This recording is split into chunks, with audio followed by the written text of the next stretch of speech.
Hello students. So today's topic is design of a disc or plate clutch. आपने कहा था कि इस पे डाउट है, तो इस डेरिवेशन को हम डिटेल में देखेंगे कि कैसे कैसे सॉल्व होता है। ठीक है, तो आपको बेसिक थिंग आपको पता है कि सिंगल प्लेट क्लच काम कैसे करता है। अगर मैं थोड़ा सा इसको हल्का सा देखूं तो देखो किस तरीके से ये वर्क करेगा। अभी हम देख लेते हैं। ये यहाँ पे बीच में आपको क्या है, प्लेट है, सिंगल प्लेट या डिस्क। ठीक है, इसके दोनों तरफ आपकी जो है एक फ्रिक्शन प्लेट लगी होती है।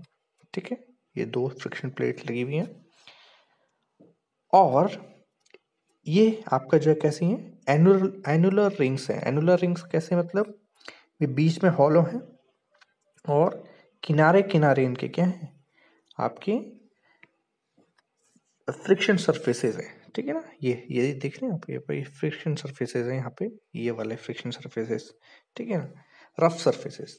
तो ये क्या करते हैं, ग्रैब करने का, इनके इस प्लेट के और इस प्लेट के, फ्रिक्शन प्लेट के बीच में क्या करेंगे, ये फ्रिक्शन को प्रोड्यूस करेंगे, जिससे क्या होगा, जिससे ये डिस्क इसके साथ ही घूमने लग जाएगी। और जैसे ये घूम रही है तो अगर जब ये पास आएंगे तो ये चिपकेंगे आपस में, तो ये भी इसके साथ क्या करेंगे, रोटेट करने लग जाएंगे। ठीक है, तो देखो अगर इधर ये वाली जो प्लेट है घूम रही है और इनके बीच में कोई कनेक्शन नहीं है, तो ये इस साइड कोई भी आपका रोटेशन नहीं पहुंचा पाएगी। और अगर ये प्लेट क्या हो जाए, दोनों के दो, ये वाली प्लेट और ये वाली प्लेट और ये वाली प्लेट आपस में क्या आ जाए, पास आ जाए। ठीक है, तो ये वाली प्लेट का रोटेशन इस वाली प्लेट को भी मिल जाएगा ड्यू टू फ्रिक्शन। ठीक है, और ये बीच में मीडियम बनेगा, कुछ ऐसा समझ लो। ठीक है, अब क्या होगा, देखो यहां से हम प्रेशर लगाते हैं, ये प्रेशर लगाते हैं, ये प्रेशर लगाने से क्या होता है, ये पास आएगी, ये चिपक जाएगी इसके साथ। ठीक है, इससे क्या होगा, आगे रोटेशन जाएगा, ये बेसिक थिंग।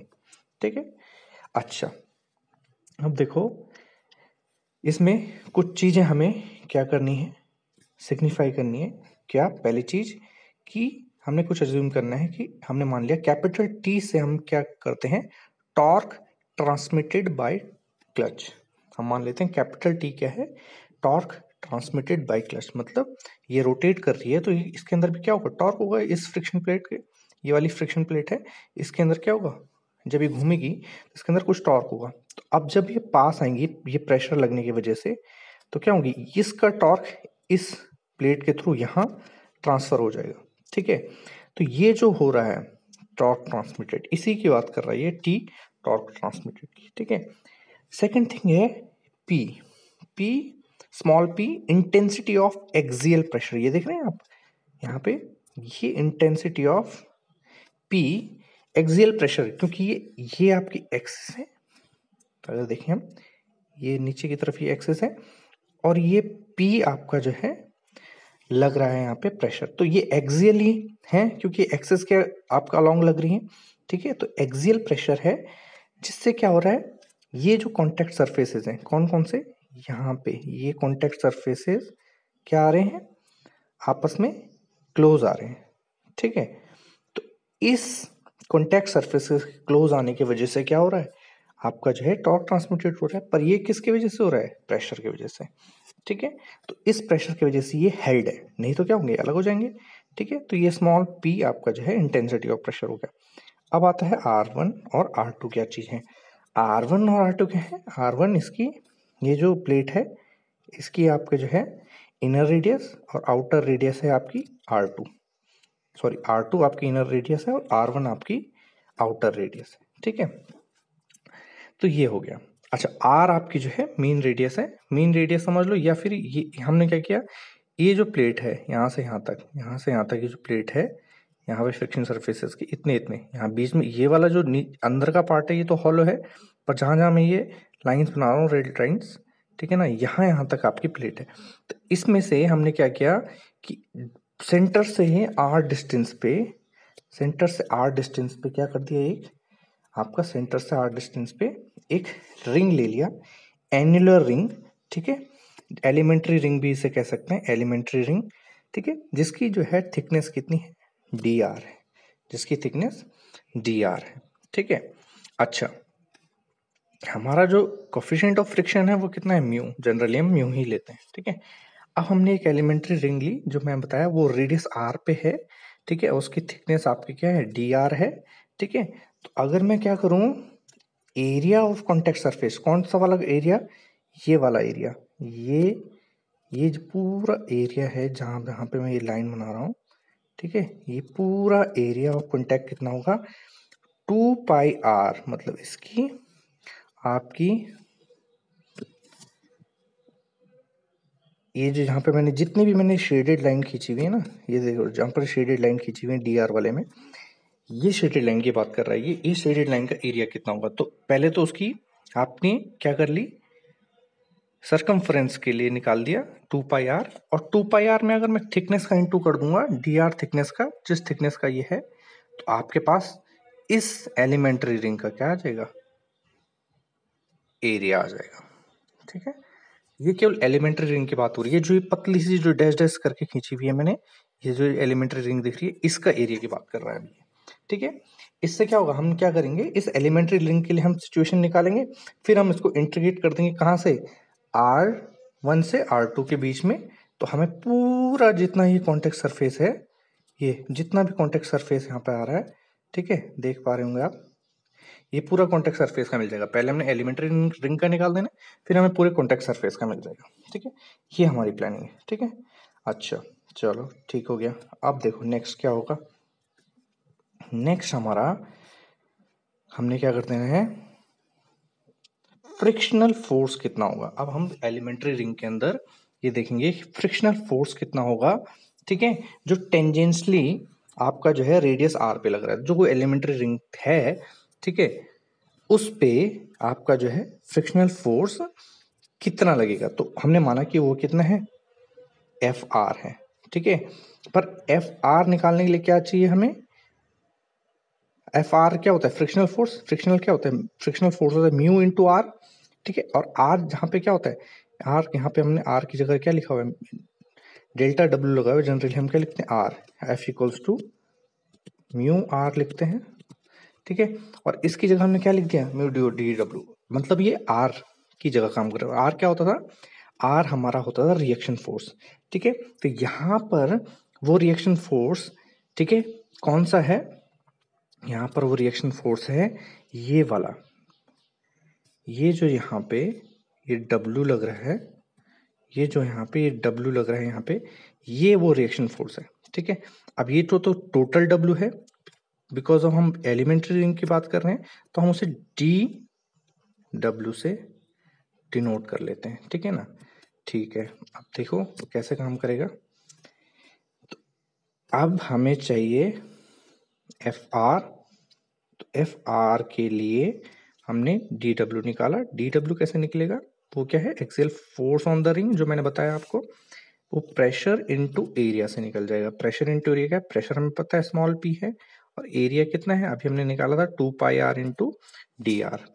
अब p into 2πr into dr को हमने इस dw की जगह यहाँ पर पुट कर दिया, ठीक है।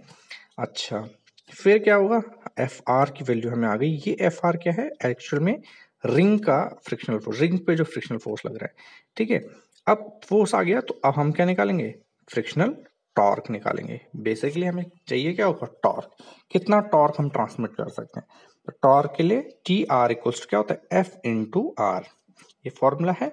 तो अभी हम एलिमेंट्री रिंग का निकाल रहे हैं, तो हम एलिमेंट्री रिंग की बात कर रहे हैं, ठीक है। अच्छा, तो आ जाएगा T R equals to mu into P into 2πr into D R into R. तो आर होगा, तो इससे क्या होगा, आपका जो है एक आर पहले से है, एक आर और आ गया, तो 2πr² हो जाएगा, ठीक है। तो mu into P into 2πr² D R आ जाएगा, ठीक है। तो अब हम यहाँ पे दो केसेस को कंसिडर कर रहे हैं। पहला केस आपका जो है यूनिफॉर्म प्रेशर का केस होता है, ठीक है, और सेकंड होता है यूनिफॉर्म वियर का, ठीक है। तो फर्स्ट हम यूनिफॉर्म प्रेशर का देख रहे हैं। यूनिफॉर्म प्रेशर में क्या होता है कि जब हमारा जो कॉन्टैक्ट सरफेसेस हैं, ठीक है, हमारे जो कॉन्टैक्ट सरफेसेस हैं ये वाले, ठीक है, ये कॉन्टैक्ट सरफेसेस हैं ये, इनमें क्या होता है हर पॉइंट पे आपका यूनिफॉर्मली प्रेशर लगता है हर एक पॉइंट पे, ठीक है।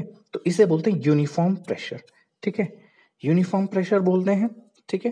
तो लिख रहा है इसे when pressure is uniformly distributed, when pressure is uniformly distributed over the entire area of friction face, ठीक है। तो फ्रिक्शन फेस के हर जगह पे सेम प्रेशर लग रहा है, तब इंटेंसिटी ऑफ प्रेशर P की वैल्यू होती है W अपॉन पाई R1 का स्क्वायर माइनस R2 का स्क्वायर। क्योंकि क्या है ये आपका हॉलो है, मैंने बताया था, ये बीच में क्या है, जहां जहां पे खाली पार्ट है मतलब ये हॉलो है। तो केवल और केवल किसकी बात करेगा, ये वाले की बात करेगा, ये वाले सरफेसेस की बात करेगा बस, ठीक है। तो यहां से मिनिमम आपका जो है क्या है, R1 है, ठीक है, यहां से यहां तक R2 है और यहां से यहां तक R1 है। तो R1 से R2 के बीच में ही हम क्या निकालेंगे, ठीक है। तो तब इसका जो आपका एरिया आएगा, अगर बाहर वाले रिंग का निकालूं तो पाई R1 स्क्वायर हो जाएगा, और माइनस अंदर वाले का निकालूं तो पाई R2 स्क्वायर हो जाएगा। तो अब इसका क्या होगा, R2 स्क्वायर हो गया। तो इससे माइनस जब करेंगे, इसको अंदर वाले रिंग को बाहर वाले रिंग से माइनस करेंगे तो हमारा इतना इतना एरिया आ जाएगा। ये हमारा मोटिव था इसमें, ठीक है। तो अब इससे आने के बाद हमारे पास ये आ गया कि इसका भी प्रेशर इतना होता है, ठीक है। अब यहाँ पर ये जो W लिखा हुआ है, अब ये बोलोगे आप सर ये W कहाँ से आ गया, ये W वही एक्सियल थ्रस्ट है जो लगता है। अब ये एक्सियल थ्रस्ट, ये W जो है ये टोटल एक्सियल थ्रस्ट है, ठीक है ना। यहाँ पर तो क्या है, DW में एलिमेंट्री रिंग का है, पर यहाँ पर P, क्योंकि P टोटल है इसलिए यहाँ पर टोटल एक्सियल थ्रस्ट W ले रखा है कैपिटल W से, ठीक है। तो हमें पता है कि P इक्वल टू क्या होता है, फोर्स अपॉन एरिया। तो हमने यही है यहाँ पर किया है कि W upon pi R1 square minus R2 square निकाल दिया, ठीक है। अच्छा, देन आपका क्या होगा, आपका TR इक्वल्स टू हमें पता है, हमने पिछले निकाल चुके हैं। TR equals to 2 mu pi PR square DR निकाल दिया।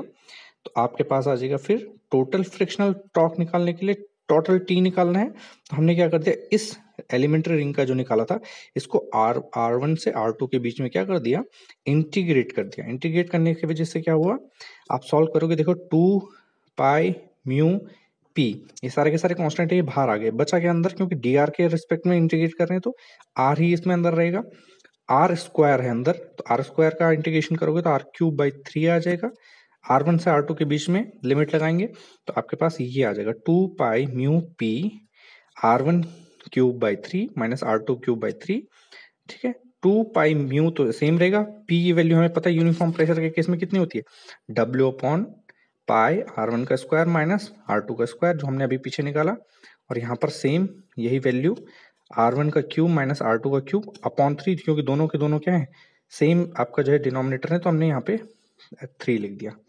तो आपका फॉर्मूला क्या आया, फॉर्मूला आया ये T equals to 2/3 mu W R1 का क्यूब माइनस R2 का क्यूब अपॉन R1 का स्क्वायर माइनस R2 का स्क्वायर, ठीक है। अब इसी ये पूरी ये वाली जो है यूनिट, ये जो R वाली है, W को छोड़ दो यहाँ पे, ठीक है, केवल ये R वाला पोर्शन, इसको हम क्या लिख सकते हैं, और ये 2/3 अगर हम साथ ले लें तो इसको हम कैपिटल R से भी डिनोट करते हैं कभी कभी, ठीक है।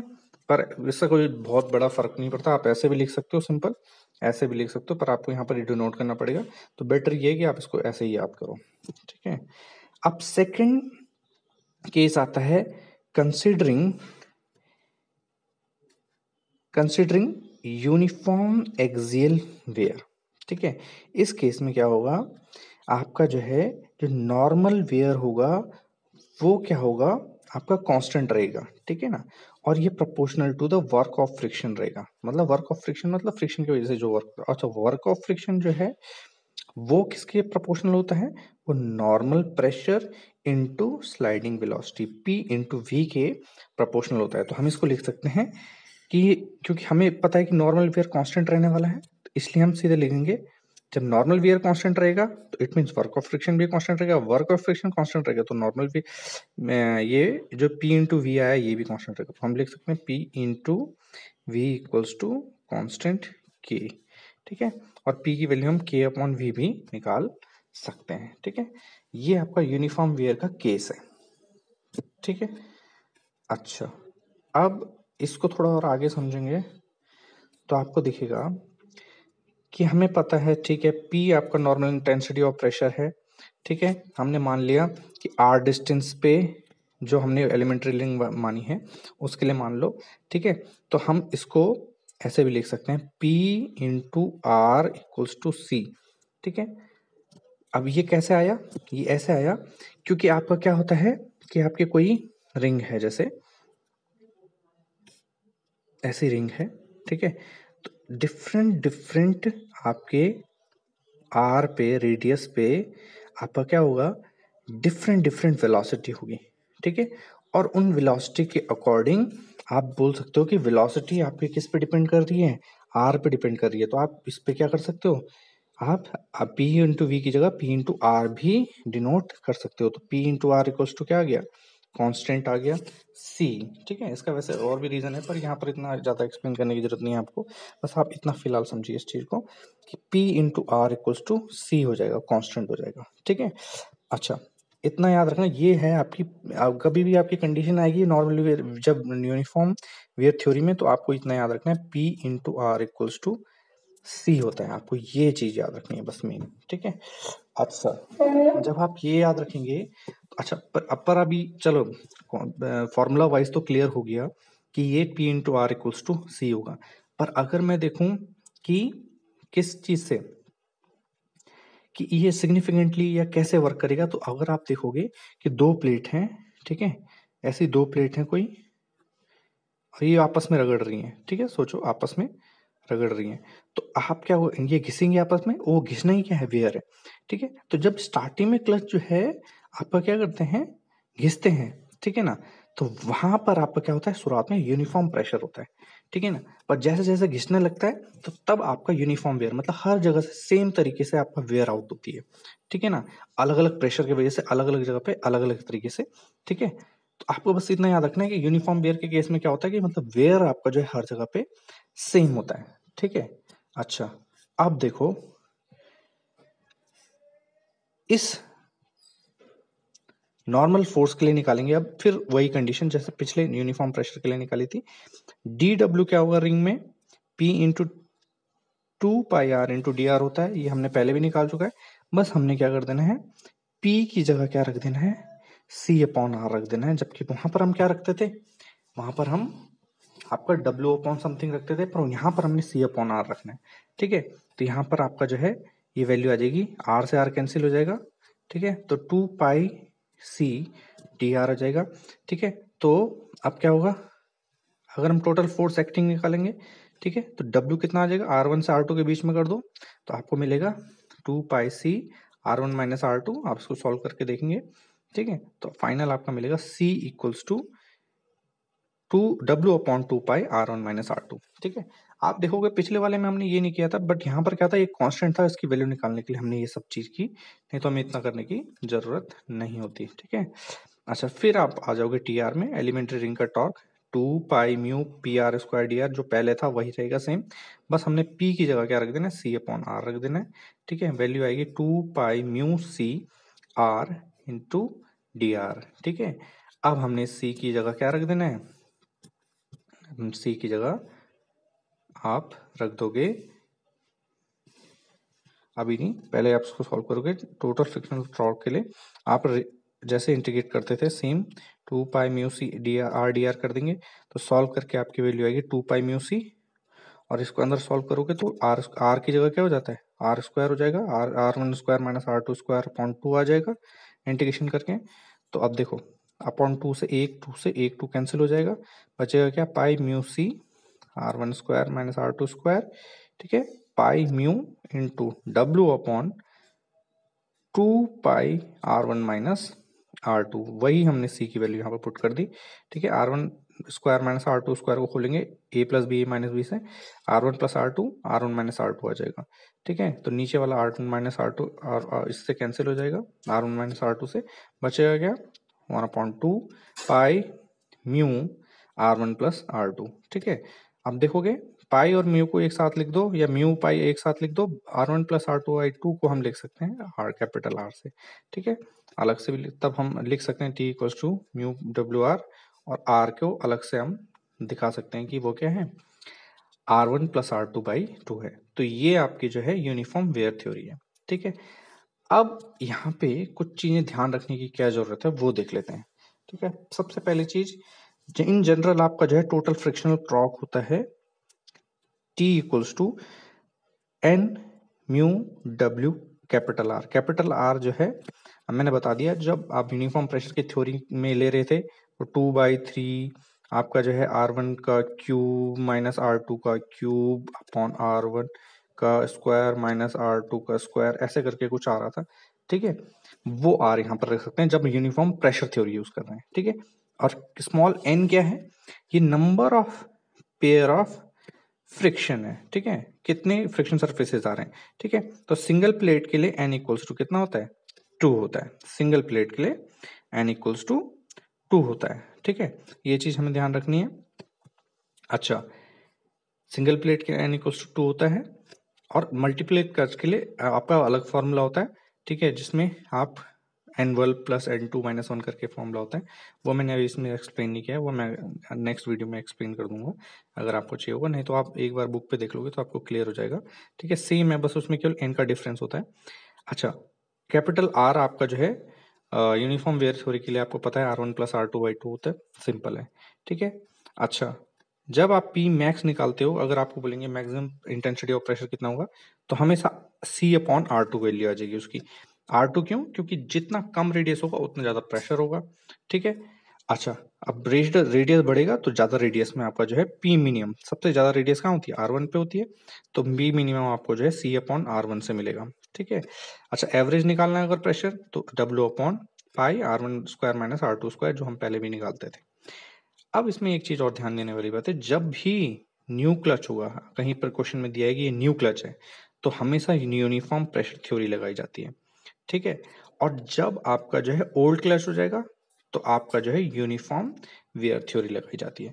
तो सीधा सीधा हम जनरली बोल सकते हैं कि क्लच के अंदर जनरल केस में यूनिफॉर्म वेयर थ्योरी लगती है, बट जब स्पेसिफिकली दिया है कि हाँ यूनिफॉर्म प्रेशर थ्योरी लगानी है, या फिर दिया है कि न्यू क्लच है, तब ही आप यूनिफॉर्म प्रेशर थ्योरी लगाएंगे, नहीं तो आप जनरली सीधा सीधा यूनिफॉर्म वेयर थ्योरी का ही यूज करते हैं क्लच के अंदर।